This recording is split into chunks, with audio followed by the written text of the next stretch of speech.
는 혹시 말씀 제목 기억하세요? 제가 섬기고 있는 뭐라고요? 기도응답의 조건. 제가 섬기고 있는 센터에서 제가 월요일 날마다 이제 강의를 하는데, 그곳에 이제 전국에 있는 심지어는 미국에서도 크리스찬 분들이 모이십니다. 근데 그분들에게 이제 강의를 할 때 항상 물어보는 게 있어요. 매번 월요일 강의할 때마다 이번 주 이 주일날, 어저께 주일날 목사님이 설교하신 말씀의 제목이 뭔지 아십니까? 성경 구절이 무엇입니까? 라고 얘기를 해요. 그러면 대부분이 알까요? 모를까요? 대부분이 기억을 못합니다. 근데 저는 항상 거기서 그렇게 얘기합니다. 우리 교회 분들은 반드시 그 말씀을 기억합니다. 근데 그 말이 후회되네. 거짓말한 것 같아요. 이 말씀 지난주에는 기도응답의 조건이라는 제목으로 했는데, 오늘은 진정한 믿음의 조건이라는 제목으로 오늘 말씀을 전할까 합니다. 우리나라 서울대학교에서 종교학을 전공하신 분이 있습니다.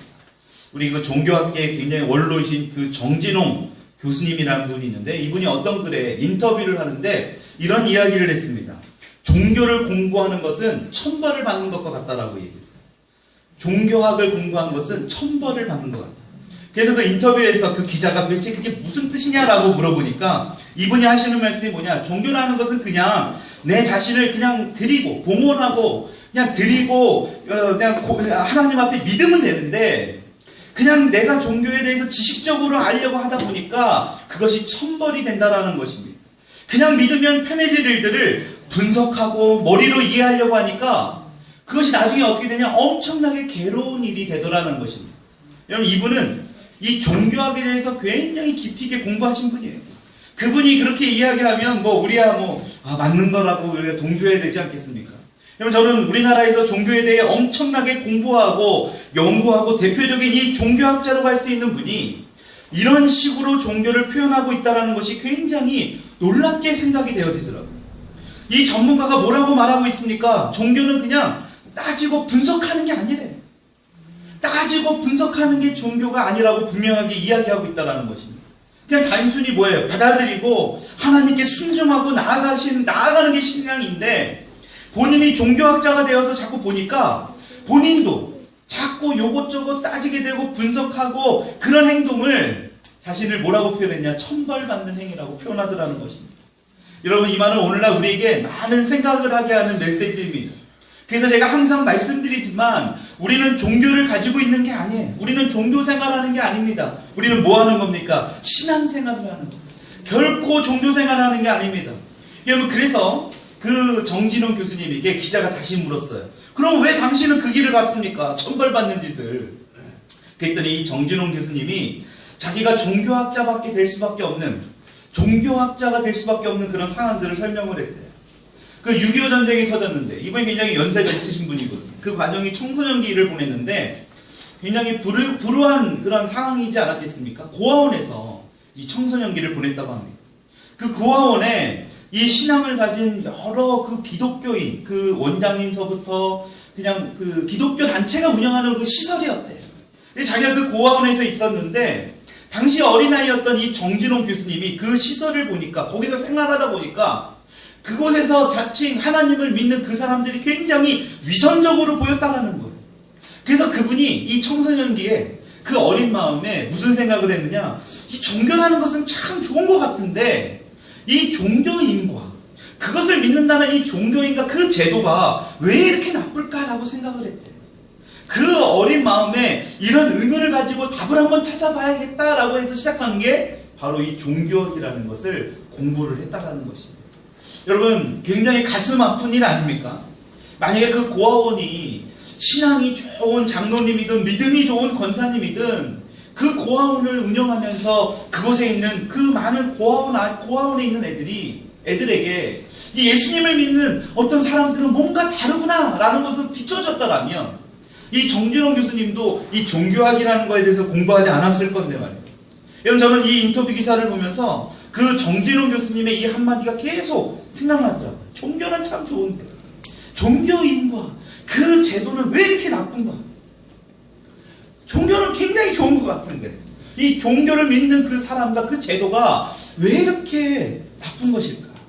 여러분, 저는 그래서 이런 생각을 해봤습니다. 제가 우리 한국교회를 위해 아무리 뭐 큰 일은 못한다 할지라도, 그렇죠? 이 교회를, 한국교회에 있는 그 교회를 막 들었다 놨다, 뭐 그 정도는 못한다 할지라도 저를 가까이서 보고 있는 여러분들에게, 최소한 여러분들에게도 이 목사는 뭔가 다르구나, 뭔가 틀리구나라는 평가를 받아야 되지 않겠는가, 저 스스로 그런 생각을 해봤습니다. 여러분, 여러분들도 마찬가지 아니겠습니까? 우리 한국교회에 큰 영향을 줄 수 있는 어떤 성도들은 못해도 우리 교회 안에서만큼이라도, 우리 가정 안에서만큼이라도 기독교는 참 좋은 것인데 그것을 믿는 저 사람은, 저 부모님은 왜 그런지 모르겠어, 이런 말을 들으면 우리가 안 되는 거 아니겠냐라는 거예요. 여러분, 우리의 자녀들이 아버지를 보고 어머니를 보고, 역시 믿는 부모는, 믿는 아버지, 믿는 어머니는 뭔가 다르구나, 뭐 이런 이야기를 하게끔 우리가 정말로 신앙생활을 잘 해야 되지 않는가, 우리가 이 시점에서 반드시 생각해 봐야 된다는 것입니다. 여러분, 그런데 이 여러분의 자녀들이 여러분들을 보면서 막 깊은 고뇌에 빠져드는 거예요. 깊은 생각에 빠져서, 종교는 참 좋은데 왜 우리 엄마 아빠는 저 모양인가? 여러분, 이런 생각을 한다라 보면 정말 비극적이지 않겠습니까? 여러분, 사실 제가 상담을 하다 보면 그런 일들이 굉장히 많아요. 실제적으로 대형교회 다니는 그 부모님들이 장로님이고 안수 집사님이기도 한데 그 자녀들이 그 부모로부터 너무나 큰 충격을 받은 거예요. 그래서 상담을 하는 경우가 종종 있습니다. 여러분, 그래서 오늘은 우리의 믿음과 행위에 대해서 한번 깊이 생각해보자는 거예요. 우리의 믿음과 행위에 대해서 우리가 한번 은혜를 나눠봐야 된다는 거예요. 여러분, 어떤 설교는요, 깨달음의 설교가 있어요. 깨달음의 설교. 이 말씀을 듣고 깊이 있게 이 말씀을 막 갈아서 막 세세하게 분석해서 그 말씀을 알다 보면 우리 마음 가운데 뭔가 깨달음이 느껴져요. 근데 어떤 설교를 보냐, 요목조목 분석하고 따져가면서 이런 깨달음의 의미가 있구나라는 설교가 있는 반면에, 또 어떤 설교는 결단을 해야 하는 설교였어요. 결단. 내가 이 말씀을 통해서 우리 삶에서 적용해야 되겠다, 내가 이 말씀을 듣고 우리 삶에서 뭔가 보여주겠다는 결단을 해야 한다는 거예요. 그래서 오늘 설교는 전자보다는 후자에 가깝습니다. 우리가 결단해야 된다는 거예요. 오늘 3월 첫째 주, 그리고 사순절을 앞둔 이 주일날에 이 귀한 하나님의 말씀을 통해서 결단할 수 있는 저와 여러분들이 될 수 있기를 주님의 이름으로 축복합니다. 여러분, 오늘 우리가 읽은 이 본문 말씀을 보면 다 우리가 아는 내용입니다. 여러분, 모르는 내용이 하나도 없어요. 너무나 쉬운 말씀입니다. 단순히 우리가 해야 되는 건 뭐냐, 그냥 결단만 하면 됩니다. 여러분, 자, 이런 관점에서 오늘 본문 말씀을 다시 한번 본다라면 믿음이라는 단어와 이 행함이라는 이 단어가 계속해서 말씀하고 있다는 것을 우리가 볼 수 있어요. 여러분, 14절 말씀 우리 같이 한번 읽어볼까요? 시작. 내 형제들아, 만일 사람이 믿음이 있노라 하고 행함이 없으면 무슨 유익이 있으리요? 그 믿음이 능히 자기를 구원하겠느냐? 17절. 이와 같이 행함이 없는 믿음은 그 자체가 죽은 것이라. 우리가 읽진 않았지만 26절의 말씀도 한번 읽어볼까요? 시작. 영혼 없는 몸이 죽은 것 같이 행함이 없는 믿음은 죽은 것이니라. 여러분, 이거 잘 보세요. 여러분, 여기에 어려운 내용이 하나라도 있습니까? 여러분, 모르는 내용이 하나도 없어요. 여기에 있는 은유 은서 빼고는 다 알 수 있는, 쉽게 이해할 수 있는 내용입니다. 여러분, 저는 이 야고보서를 읽게 되면서 반드시 함께 읽어야 할 성경 말씀이 있습니다.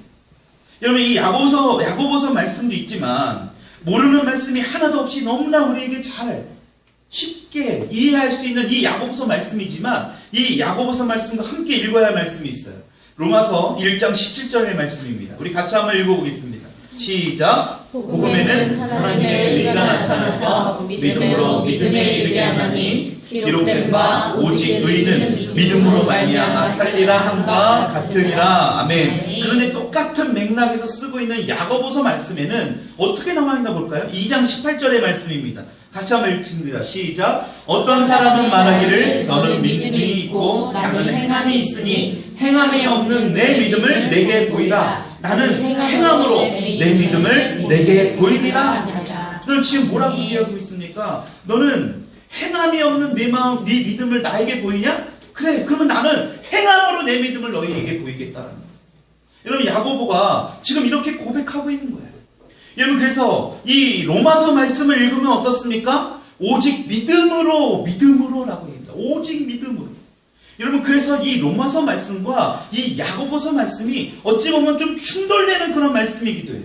그런데 중요한 건 로마서 말씀만 읽어서는 안 되고 야고보서 말씀만 우리가 읽어서는 안 된다라는 것입니다. 여러분, 다시 말해서 이 로마서 말씀과 이 야고보서 말씀이 서로 잘 균형 있게 조화롭게 이루어져야 된다는 것입니다. 저는 오늘 우리 성도님들이 내가 지금 행함으로 치우쳐지지 않은지, 내가 어찌 보면 믿음으로만 치우쳐져 있지 않은지, 이것을 점검할 수 있기를 축복합니다. 여러분, 그래서 너무나 믿음으로 치우쳐져 있다라면 우리가 다시 한번 봐야 돼요. 우리가 행함이 있는지, 또 행함에 너무나 중요한 마음이 있다면 우리 가운데 믿음이 있는지를 우리가 잘 균형 있게 우리가 살펴볼 필요가 있다는 것입니다. 오늘 어떤 신약학 이 교수님께서 이 로마서와 이 야고보서에 지금 읽은 이 본문 말씀을 통해서 어떻게 이야기하고 있느냐, 이분은 이렇게 설명합니다.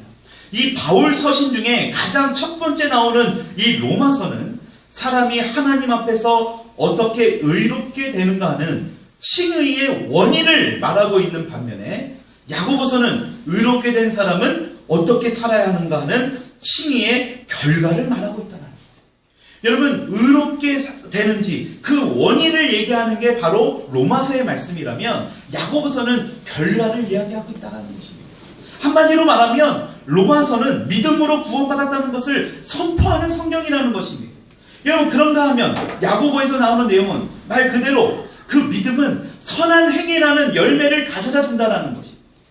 우리가 믿음으로 구원을 받았다라고 믿음으로 나아간다면 그 믿음은 반드시 뭐예요? 선한 행위의 열매를 가져다 줄 수밖에 없다는 거예요. 이것은 서로 같이 연결되어 있다는 거예요. 따로따로 띄어서 말할 수가 없다는 거예요.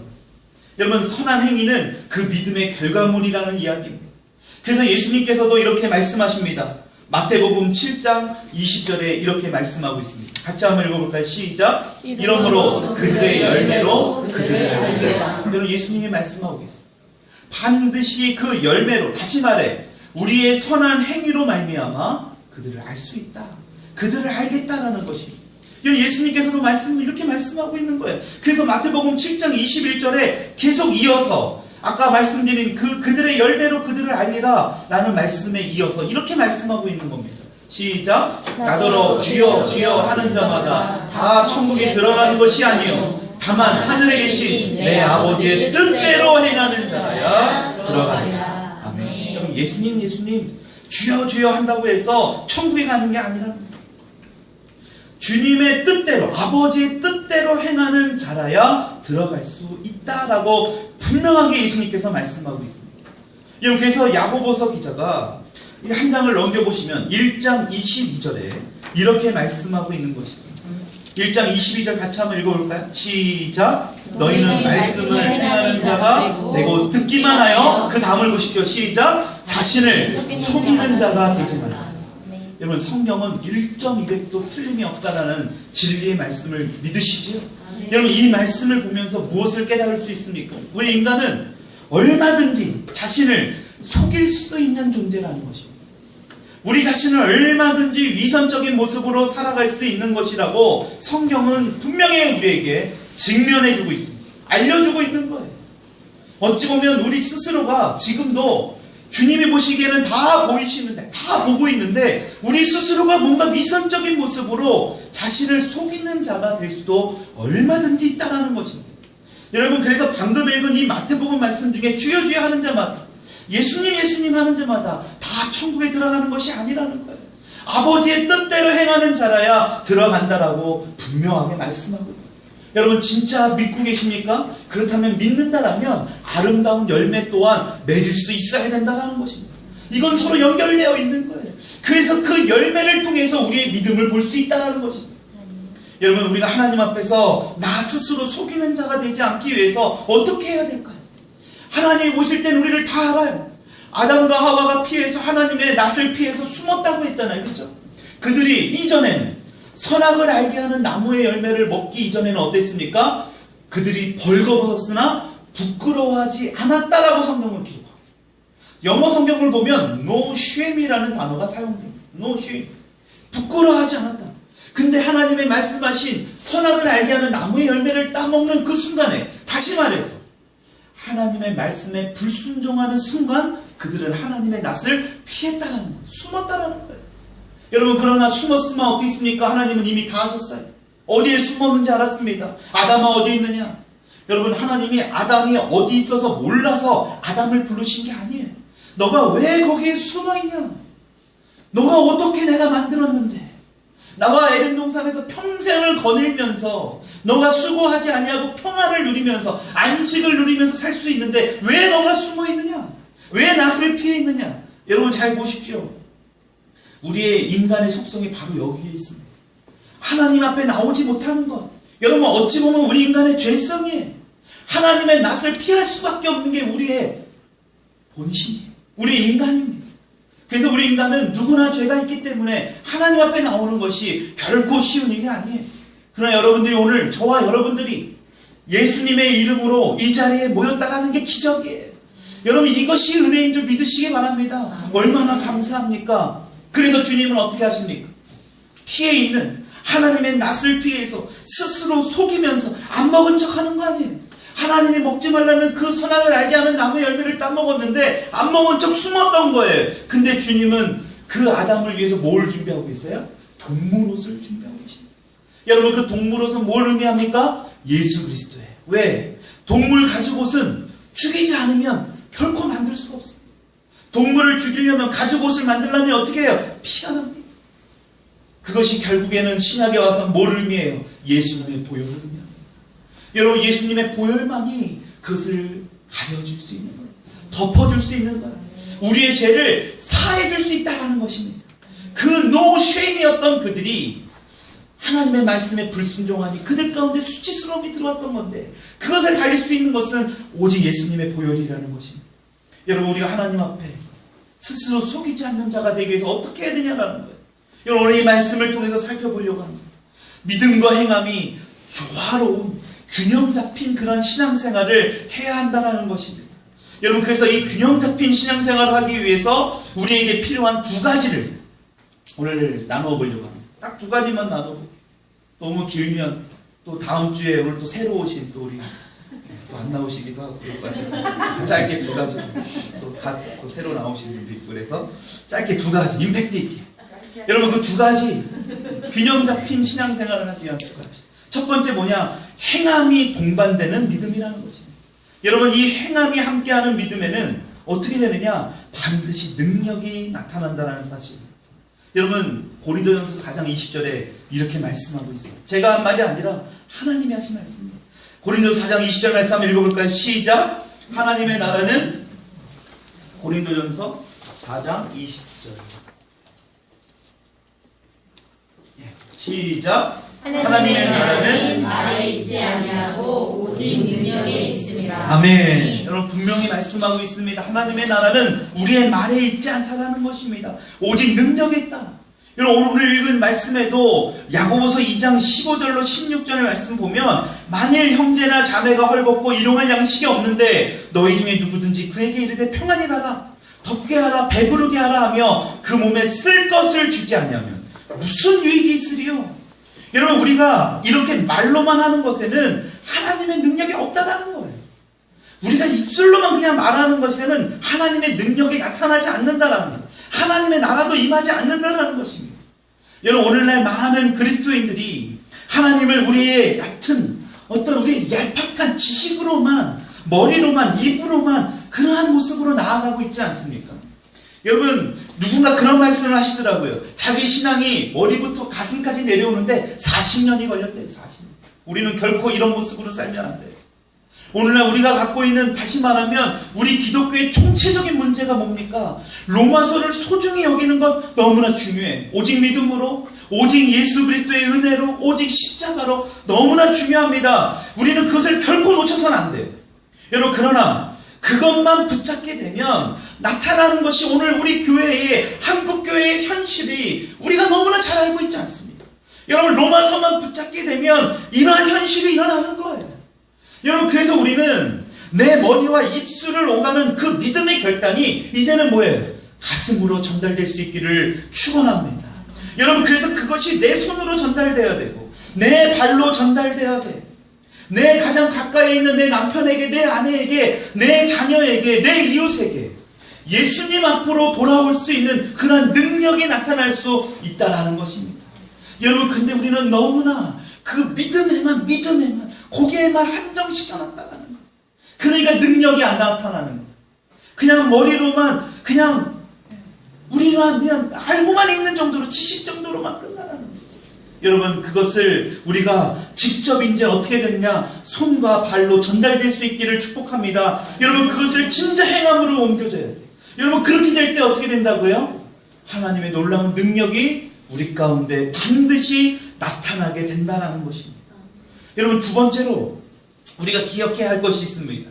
행함이 있는 이 동반되는 그 믿음 속에는 무엇이 있느냐? 바로 진짜 행복이 있다. 여러분, 진짜 우리가 믿었다라면 그것을 행동으로 옮겼을 때에 진짜 무엇으로 나타나느냐? 행복으로 나타납니다. 여러분, 우리 모두는 행복하길 원하죠. 저나 여러분들이 행복을 원하지 않는 그 누구도 없어요. 그 누구도 없어요. 누구든지 행복을 원하고 있습니다. 여러분, 근데 이 행복의 길로 이르는 데는 두 가지 길이 있습니다. 두 가지. 다른 여러 가지 길이 있지 않아요. 우리의 행복의 길은 딱 두 가지예요. 첫 번째는 하나님이 제시하는 행복의 길입니다.